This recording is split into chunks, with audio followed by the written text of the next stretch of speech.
corações.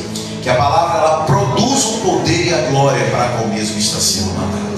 Nós te louvamos e te agradecemos em nome de Jesus, e toda a igreja diz amém. Amém.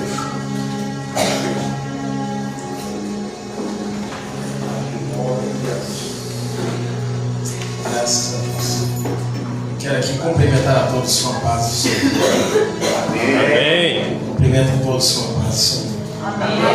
Deus, muito feliz de estar aqui com os irmãos novamente na DSS.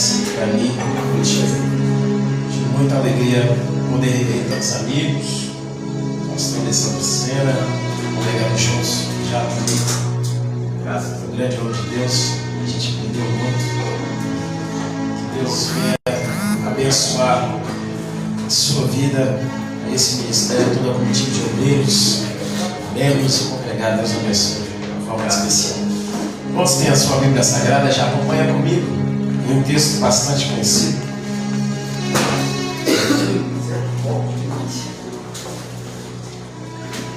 Carta de Paulo aos Gálatas. Sou o pastor Samuel, para quem não conhece.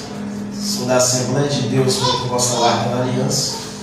Meu pastor presidente é o pastor Oswaldo Viana, ali de Serra, Novo Horizonte.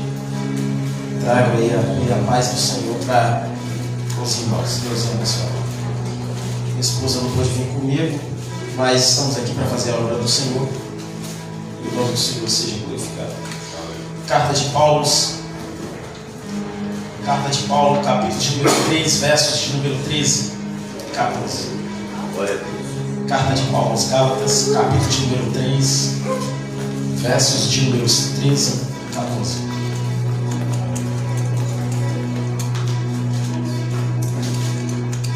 Os irmãos que encontraram o texto sagrado, diga amém. Amém.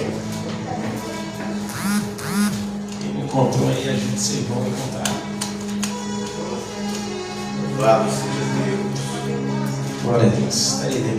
Estarei dando para tomar o Senhor.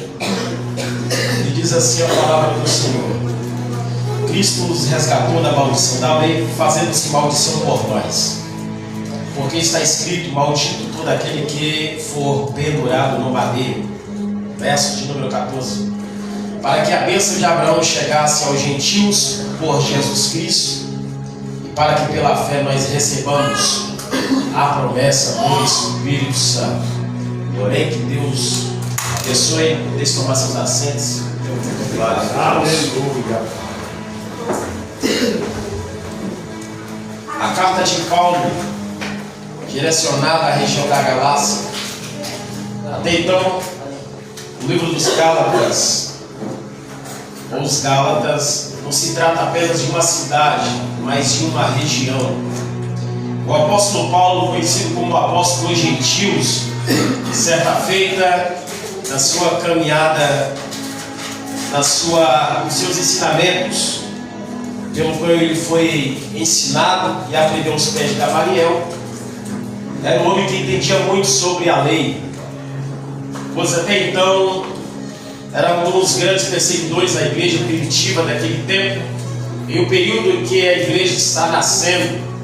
Em Atos dos Apóstolos, nós vemos a morte do primeiro mártir da igreja, um diácono da igreja, um nome chamado Estevão, pelo qual o apóstolo Paulo também esteve presente no homicídio de Estevão, no Sinédrio. O texto vai dizer então que o apóstolo Paulo, ao receber cartas com autorizações dos chefes da sinagoga, ele vai em direção a Damasco. Todos nós conhecemos a história em Atos, capítulo de número 9. Vemos a conversão de um dos maiores missionários que realizou grandes obras. Em Atos 9, na caminhada em caminho de Damasco, o apóstolo Paulo, pelo qual ele é evangelizado, ele é tocado pelo Espírito de Deus. É o Senhor que fala com ele: dura para ti, recalcitrar contra os meus agrilhões.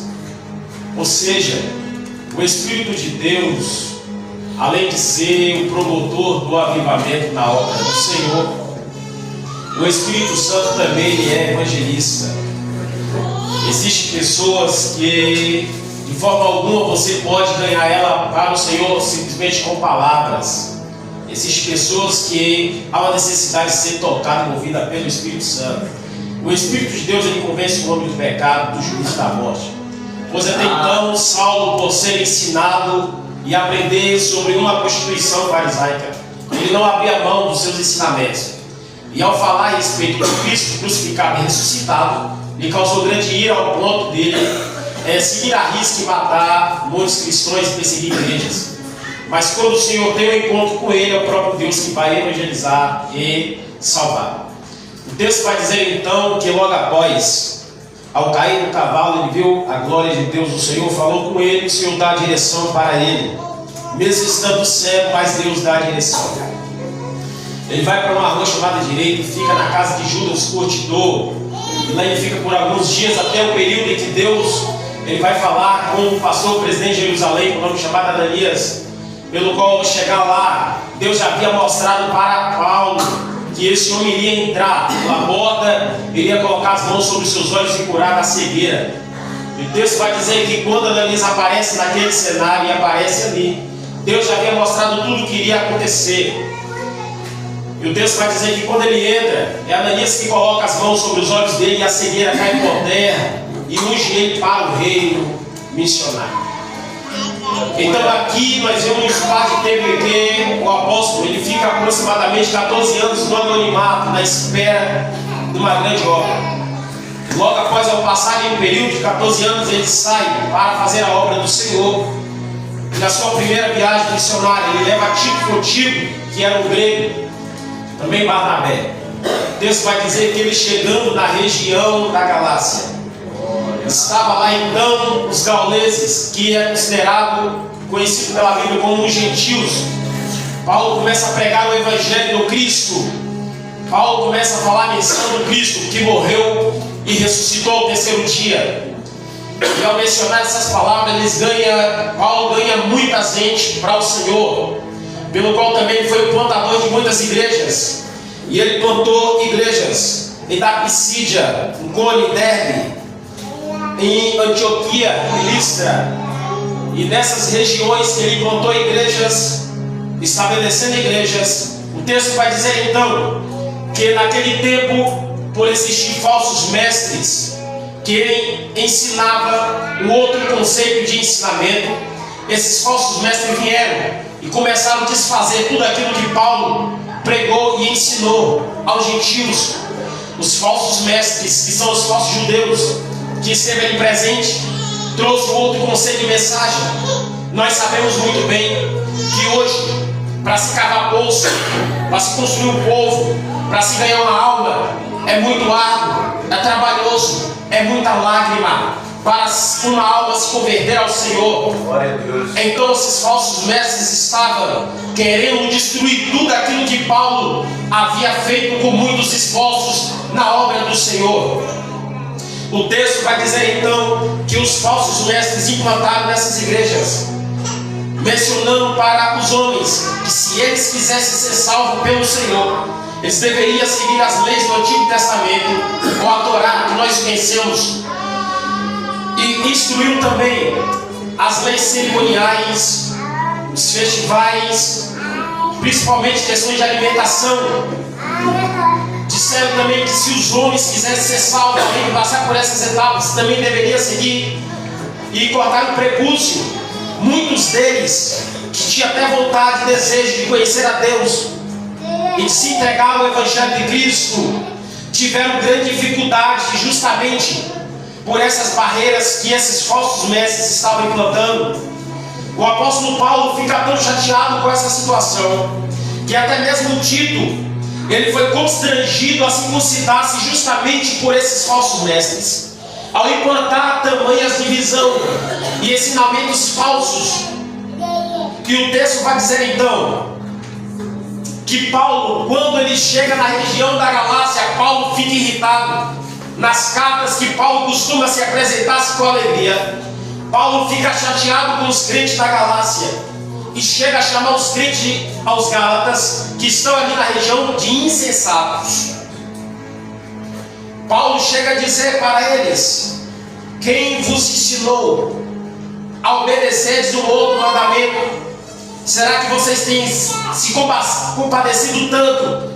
Será que vocês não têm dado ouvidos ao verdadeiro evangelho daquilo que eu vos ensinei? Paulo chega a mencionar para aquela região dizendo: se algum outro homem ou até anjo do céu trazer outro evangelho daquilo que eu já trouxe para vocês, que seja esse amaldiçoado. Eu entendo que a situação que Paulo está vivendo, passando, não é fácil. Alguém que se entregou verdadeiramente para o Senhor está padecendo, está sofrendo por amor a Cristo. Há um preço a pagar para todos aqueles que verdadeiramente querem se entregar para Cristo, principalmente com a renúncia. Não se engane. Se você tem um grande chamado de Deus na tua vida, isso não significa que você não vai padecer, não vai sofrer por amor a Cristo. Isso não significa que você vai enfrentar muitos Golias na sua caminhada. Mas o mais importante de tudo isso, que lá na frente Deus ele tem um cenário de vitória preparado. Aleluia! Na frente do Moisés teve um grande mar vermelho que, após passar, ele foi triunfante. Na frente de Davi também teve um Golias, o divisor de águas, que pelo qual, quando ele venceu, ele também teve o privilégio de receber a coroa sobre a sua cabeça ao passar-se alguns anos. Para a vida de todos aqueles que obedecem à voz do Senhor e seguem a obediência ao chamado do Senhor, passa por situações de crise e difícil. Mas o importante de tudo isso é que Deus nos garante vitória. Paulo, ele está enfrentando um momento complicado. E o texto vai dizer então que Paulo chama a atenção dos crentes aos Gálatas. E ele chega a mencionar algo importante de um homem que foi marcante na fé do Antigo Testamento. Os patriarcas do Antigo Testamento, conhecido como Abraão, Isaac e Jacó. Abraão são 430 anos antes da lei, ou antes da instrução, antes de Moisés nascer. Abraão já existia. Abraão é um ser que ele não tem só fé, ele tem obras para provar. Até porque há obras ou fé sem obras é derrota, como Paulo mesmo disse. Porque Abraão é um homem que, além de ter fé, tem obras para provar. Porque Abraão não é simplesmente alguém que acredita, mas é alguém que pratica. Eu estou dizendo que por mais que o ímpio, ou alguém que não quer se entregar para Cristo, por mais que ele tenha a convicção, por mais que ele tenha a certeza, por mais que ele tenha a noção de que Cristo Jesus foi ao Calvário e morreu por ele, se entregou por ele e derramou seu sangue por ele, por mais que ele tenha essas informações, não é o suficiente para salvar. Pastor, essas evidências são verdadeiras? São. Jesus morreu de fato. Mas só as informações são suficientes para salvar? Não. Abraão, ele é um homem de fé e de obras. Gênesis capítulo de número 22. O texto vai dizer então que o Senhor fala com Abraão. Ao passar-se muitos anos, como de costume, quando Abraão chegava na região, Abraão sempre levantava o altar do holocausto. A prioridade de Abraão sempre foi ao Senhor. Só que ao passar dos anos, Abraão se esquece de oferecer sacrifício para Deus. E se passando muitos anos, para quem Deus ama, se esquecer de levantar um sacrifício de oração ou levantar um sacrifício de holocausto para Ele, justamente Deus ele vai cobrar. O que eu estou dizendo é que se Deus ele te ama e se você acostumava-se sempre a levantar um local ou altar de oração para Deus, e se você passou muitos anos e não fizer a mesma feita, Deus ele vai exigir de você algo, Deus ele vai cobrar de você algumas coisas, Deus ele vai trazer a lembrança de você. Você lembra daquele momento que você orava? Você lembra, minha filha, daquele tempo que você chorava? Você lembra daquele tempo que você lia a Bíblia? Você lembra da minha filha daquele tempo que você era constante nos cultos de ensinamentos? Você lembra da minha filha dos tempos que você era constante nos cultos e que você se colocava como prioridade no reino dos céus, e agora você tem colocado como prioridade os deveres de casa? Você tem colocado como prioridade o seu trabalho e ter se esquecido que o melhor lugar se estarem na casa de Deus. O salmista Davi chegou a dizer que uns têm salmos, outros têm louvores, mas tudo isso é para a glória de Deus. É muito diferente estarmos em casa e ouvirmos um CD ou DVD, algo gravado. Nós sentimos a presença de Deus, porque quando se trata da palavra de Deus ou de louvores, isso toca o nosso coração. Mas quando entramos na casa de Deus, no santuário do Senhor, nós sentimos algo diferente. Por mais que chega alguém na frente, não fez nenhuma aula de cântico, não tem um domínio bom da palavra de Deus, quem sabe é uma pessoa que sabe mal sabe escrever o nome, mas quando ele menciona a respeito do Cristo, nós sentimos a presença de Deus de uma forma sobrenatural. O que é isso? Isso é a graça mediante a uma vida constante de oração e santificação a Deus. Por isso nós alegramos. Essas pessoas que nós como família acompanhamos a trajetória de um irmão e sabemos da luta do irmão, e quando o irmão chega à frente e conta um testemunho de vitória, nós te alegramos com isso. Verdade. E nós saímos daqui regozijados.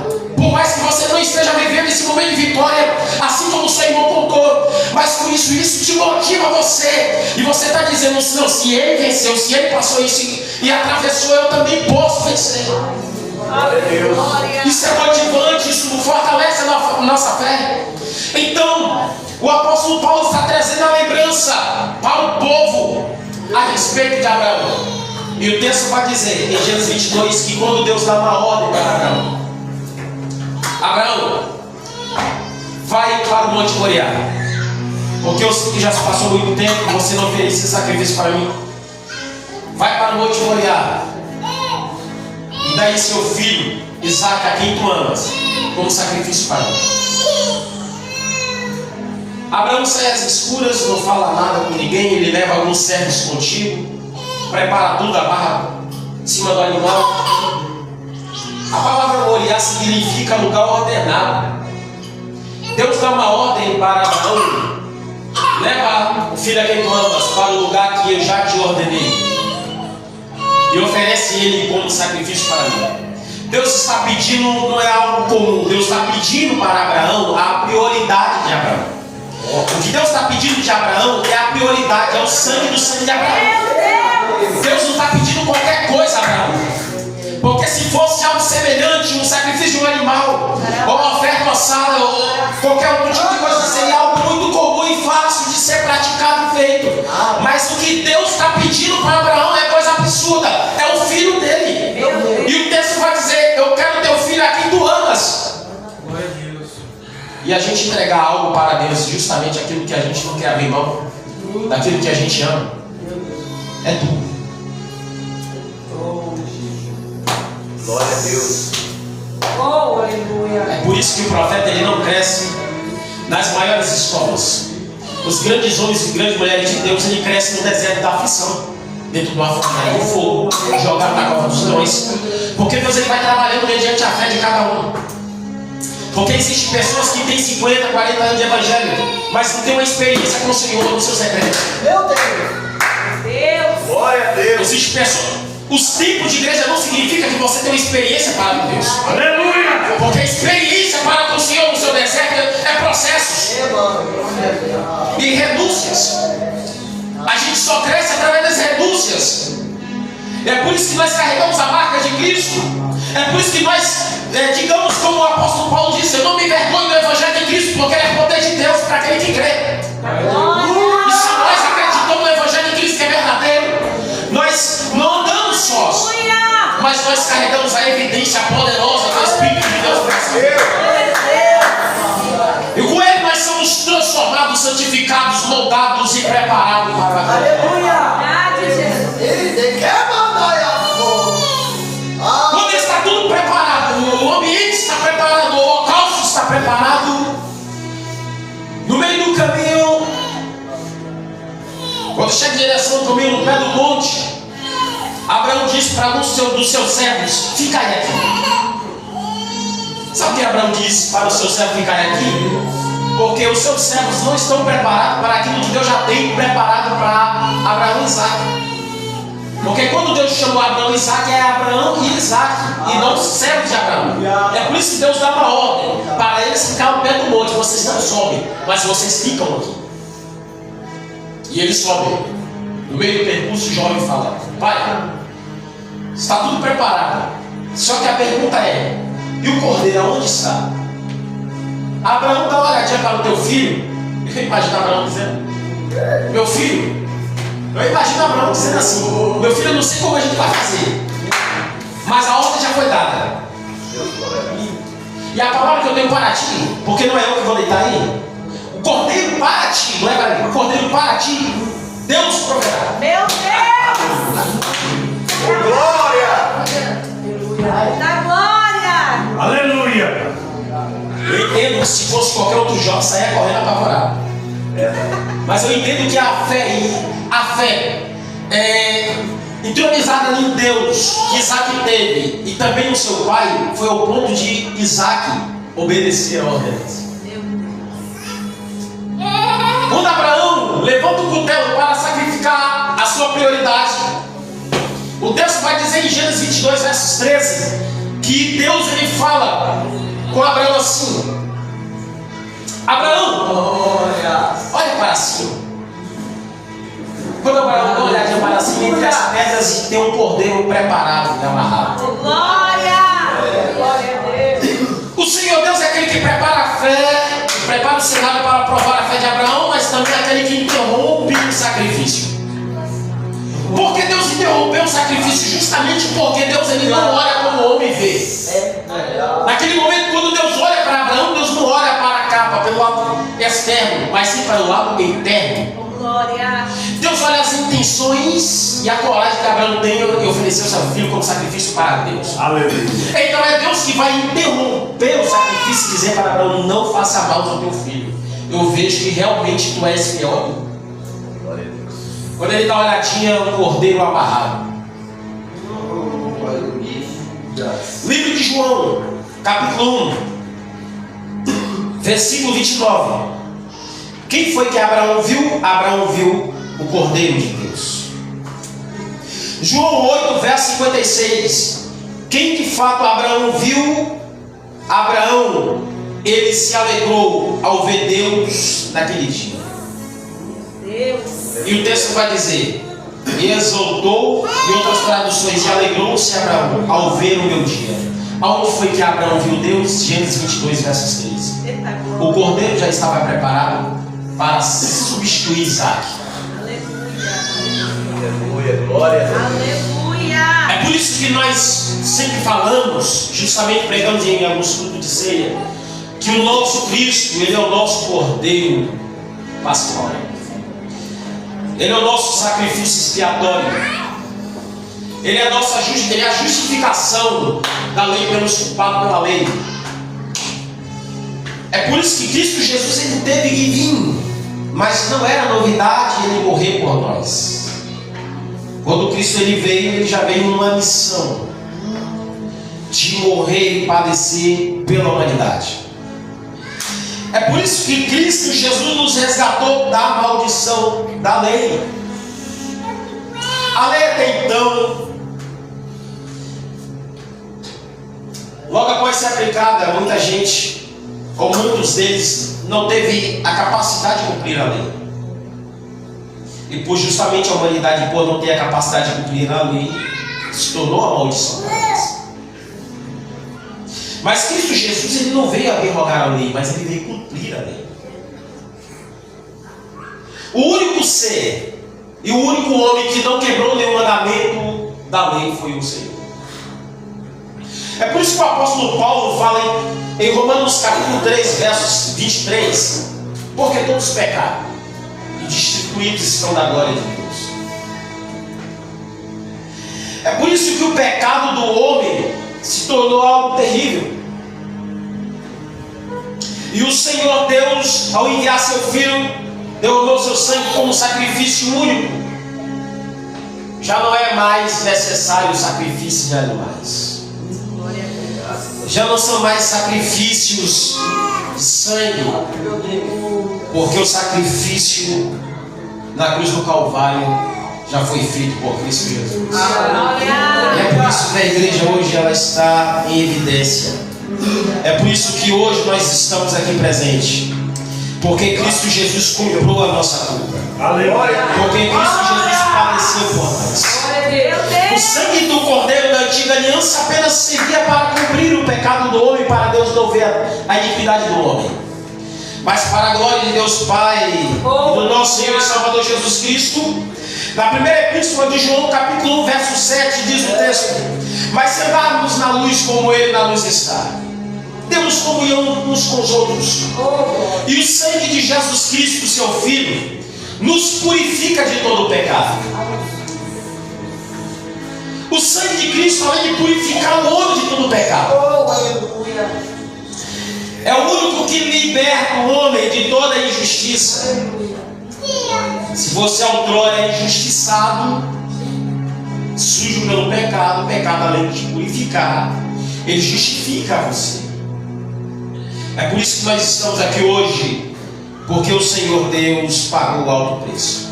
Glória! Quem sabe alguém está dizendo, mas Senhor, pastor, eu pequei muito, eu falei, eu pisei. O Senhor ainda vai me perdoar. Enquanto houver arrependimento, enquanto houver um arrependimento, há uma justificação e há um perdão liberado. Glória! Porque Deus não trabalha onde há um coração que não se arrepende. Deus jamais pode fazer alguma coisa. Isaías capítulo 6, verso de número 18: ainda que o vosso pecado seja como escarlata, eles se tornarão brancos como a lã. Aleluia. Glória. Outrora estávamos perdidos, mas ao encontrarmos a pessoa do Senhor, fomos transformados. O sacrifício de Jesus, ele foi duro. Aleluia! O sacrifício de Jesus, ele foi duro, ao ponto de o profeta Isaías mencionar em Isaías 53, a quem deu crédito à nossa pregação e a quem se manifestou o braço do Senhor. Porque foi subido como renovo perante ele, como a raiz de uma terra seca, que não tinha aparecido nem beleza nem formosura alguma, nem beleza vimos para que desejássemos. Isaías está mencionando a respeito da figura do Cristo, de como ficou na cruz por amor de nós, desfigurado, maltratado.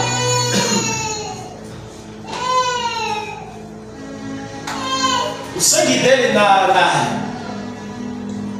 nas ruas, após ele carregar aquela cruz pesada, aonde o sangue ia ficando, muita gente que ficava amaldiçoando ele na retaguarda, crucificam, muitos deles estavam doentes e de enfermidades, mas simplesmente ao tocar e pisar no sangue era curado de todo tipo de enfermidade. Só que eles não entendiam, e muitos deles não tinham consciência do que estava acontecendo. O sacrifício do Senhor trouxe resultado de salvação para nós. E Deus, ele tem chamado o povo, a sua igreja, para o sacrifício. Aleluia. Glória a Deus. Entenda bem que a oração e o sacrifício atrai a glória de Deus. Em 1 Crônicas, 2 Crônicas, capítulo 7, verso 1, o texto vai dizer que acabando Salomão de orar, desceu o fogo do céu e consumiu o holocausto. E ele viu a glória do Senhor. Foi só depois que Salomão orou e ofereceu um sacrifício para Deus que ele viu a dimensão da glória de Deus. Porque sem oração e sem sacrifício para Deus, não tem como ver a glória de Deus. Aleluia. Sem sacrifício, sem oração, não tem como experimentarmos o melhor de Deus para a nossa vida. Aleluia. Deus tem chamado o seu povo para a oração e sacrifício. Deus tem chamado o seu povo para vivenciar um período espiritual em Atos dos Apóstolos, capítulo 2. Que logo após o Espírito Santo descer sobre a vida dos apóstolos, todos eles foram cheios do Espírito Santo. Deus chama a igreja para apresentar o vosso corpo sacrifício vivo. Em Romanos 12, verso 1, rogo-vos, pois irmãos, que pela compaixão de Deus, que apresentem vossos corpos em sacrifício vivo, santo e agradável a Deus, que é o vosso culto racional. O culto para Deus ele tem que ser racional. Diferente de muitos que têm apresentado cultos por aí, sem uma lógica, sem um raciocínio. Deus ele chama a igreja sempre para um culto racional. É você ter a consciência do que você está fazendo. Aleluia. É você ter a consciência do lugar que você está. Que não é algo comum. Não é qualquer lugar. É a casa de Deus. Aleluia. Nós estamos no melhor lugar. Estamos no lugar onde o Senhor Deus preparou esta noite para nós. E pode ter certeza que Deus ele tem coisas grandiosas para realizar na sua vida. Aleluia. Os judeus até então acreditavam que todo aquele que fora pendurado no madeiro era um maldito. Porque eles acreditavam que todo aquele que havia morto em cruz era amaldiçoado.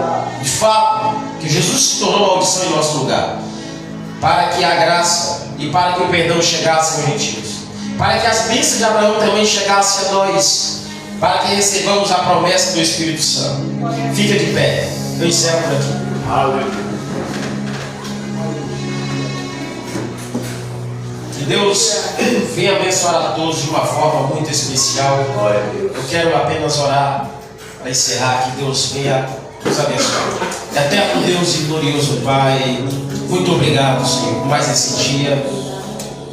Pois até aqui o Senhor Deus tem nos sustentado, nos dado graça. Até aqui o Senhor Deus tem sustentado o teu povo. Veio, Pai, reanimar. Veio a reacender a chama. Não deixe, Pai, que essa chama do nosso coração venha se apagar. Não deixe, Pai, que nada desse mundo venha tirar nosso foco, a nossa visão. Não deixe que as atribulações da vida venham limitar a nossa fé. Porque por muitas das vezes, ó Pai, muitas pessoas têm deixado de ser limitadas pelo trabalho, pelo cansaço. Não tem tido força para chegar aqui. Mas que essa noite o Senhor Deus, ó Pai, venha visitar agora aquele que está doente, aquele que está fraco na fé, desmotivado. Venha fortalecer com a sua graça agora. Em nome de Jesus, Pai, Ele continua levantando homens e mulheres para a chamada, para a obra missionária. Assim como o Senhor levantou homens no Antigo Testamento, assim como o Senhor Deus levantou Moisés, assim como o Senhor Deus levantou Abraão, assim como o Senhor Deus levantou Elias com disposição e coragem, assim como o Senhor Deus seja chamado líder na vida de Abraão, assim como o Senhor Deus levantou mulheres para a obra e para o ministério, assim como o Senhor Deus levantou mulher corajosa como Débora, profetiza Israel, assim como o Senhor Deus levantou Ana que chorava no templo e foi perseverante na sua bênção e foi até o final e conquistou vitórias, assim como Ruth também, meu Pai, serviu Moares e foi, meu Pai, ser perseverante. Meu Pai, que o Senhor Deus continue levantando homens e mulheres valentes na tua obra, com disposição e coragem, que não venha olhar para as retaliações, que não venha, Pai, ser deixar-se limitado, mas que nós venhamos avançar, meu Pai, para o outro lado, que nós venhamos progredir na obra do Senhor, que nós venhamos atravessar o mar vermelho. Meu Pai amado, nós sabemos que existem obstáculos que o Senhor Deus prepara.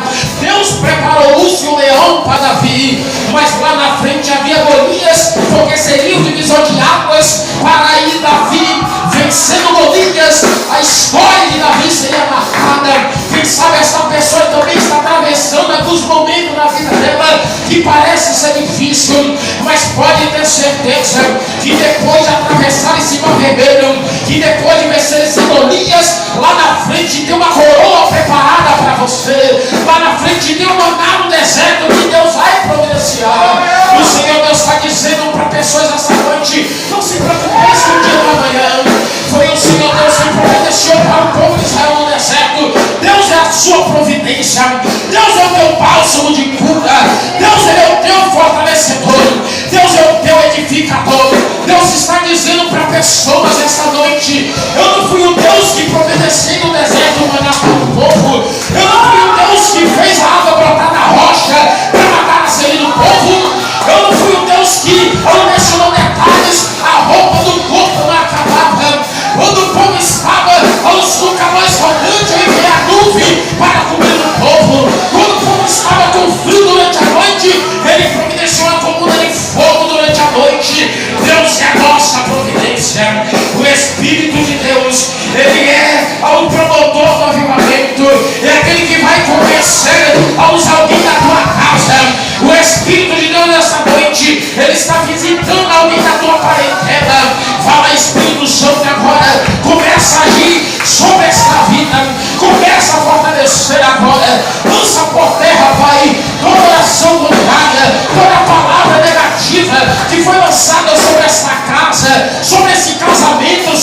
Mas Deus está dizendo, minha filha, eu sou aquele que te cura esta noite de toda a culpa.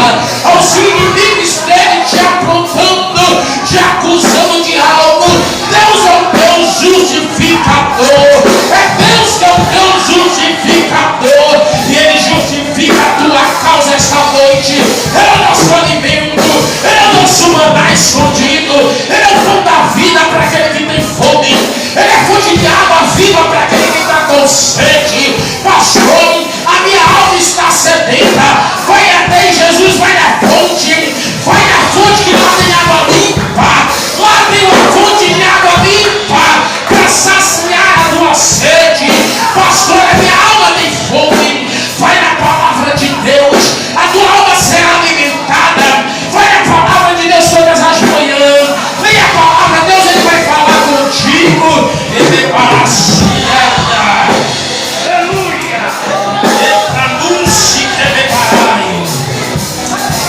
Vai direto na fonte, vai direto na fonte. Lá tem alimento preparado para a tua alma. Oh, aleluia. Louvado seja o nome do Senhor. Que Deus abençoe a todos de uma forma rica e muito especial. Agradeço de coração, que Deus abençoe o pastor Alessandro Sena. Muito obrigado pela confiança. Deus venha nos abençoe. Louvado seja Deus, que palavra poderosa, né, irmãos? A crucificação do Senhor foi um agendamento. Aleluia, já estava no coração de Deus, Ele se entregou por todos nós. É como eu digo, nós não temos tão somente a expectativa da glória, mas a garantia dela. Aleluia, não foi um acidente de percurso, mas foi um agendamento. Não estava no coração do homem, mas veio no coração de Deus. Você crê nisso? Glorifica o Senhor. Agradecemos a presença e a palavra que o pastor Samuel trouxe aos nossos corações nesta noite. A presença de todos os visitantes. A nossa gratidão ao céu, ao Senhor nosso Deus, né, pela vida e ministério de vocês. O nosso muito obrigado. Tem algum aviso? Amém?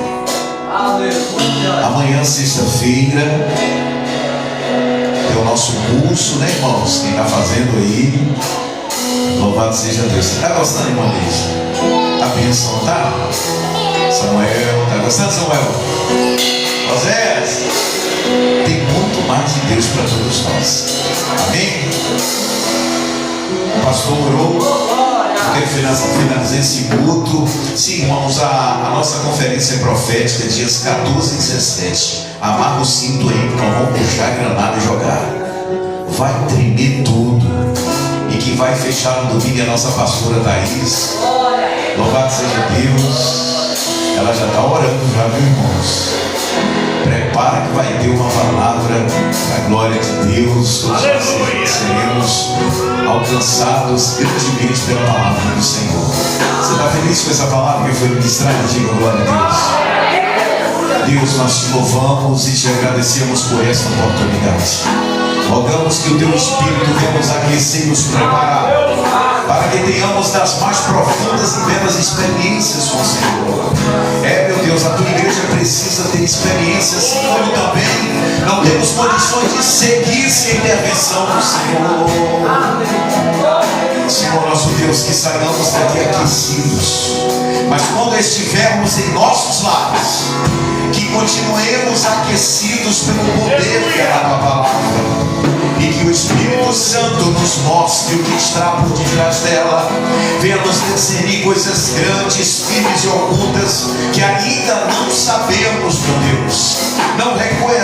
Não vamos recuar um passo sequer, porque o leão da tribo de Judá, o Rei dos Reis, a pedra angular, aleluia, o nosso Senhor Jesus Cristo, a nossa rocha firme está à frente. Ele conduz toda a programação. Senhor, aleluia, chegamos até aqui porque o Senhor tem nos ajudado, tem nos sustentado. Continua, meu Deus. Leve-nos, meu Pai, a paz que excede todo entendimento humano esteja sobre todos nós. Que a nossa mente ela esteja sempre preparada para te adorar. Que o nosso coração esteja sempre aquecido, meu Deus, para te adorar. Que os nossos desejos e sentimentos sejam guardados com afinco. Que o Espírito Santo guarde-os. E bem conheces o Senhor, tudo aquilo que almejamos, que desejamos. Eu conheço os teus pensamentos. São pensamentos bons, são iminência. Rapassou e me cantou minécia. Alapraçaia do minécia. Catomidaia do bifácia. Sacatobadaia do binebinácia. Há uma glória sobre este lugar. Essa glória, ela impulsionou, ela preparou o maior alto do Evangelho. Aleluia, na pessoa do apóstolo Paulo, que desbravou, que plantou igreja, que levantou e comissionou na graça de Deus. Aleluia, aqueles que são agentes da graça. É noite de entendermos, meu irmão, que a dor não é ausência de Deus, mas é processo. Ó meu Deus, nos prepare para avançarmos em nome do Senhor Jesus Cristo. Não importa, meu Pai, a circunstância. Não importa o que nós estivermos passando e vivendo. Se Jesus estiver no barco, nós iremos atravessar o lago, iremos ser bem-sucedidos, e o nome do Senhor será para todos sempre glorificado. Para a glória do Senhor, meu Deus, nós te agradecemos e te glorificamos. E toda a igreja em concordância diz amém. Amém. Levanta suas mãos em nome de Jesus. Que o grande amor de Deus, que a graça do Senhor Jesus Cristo, que as ricas consolações e refrigério do Espírito Santo esteja com toda a igreja militante do Senhor, que aguarda com muita alegria e gratidão a volta do nosso Senhor e Salvador Jesus. E como sinal de fé e testemunho público, toda a igreja viva diz: diz. E 2024 é o ano das colheitas. Que Deus em Cristo Jesus os abençoe grandemente. Vão todos na paz.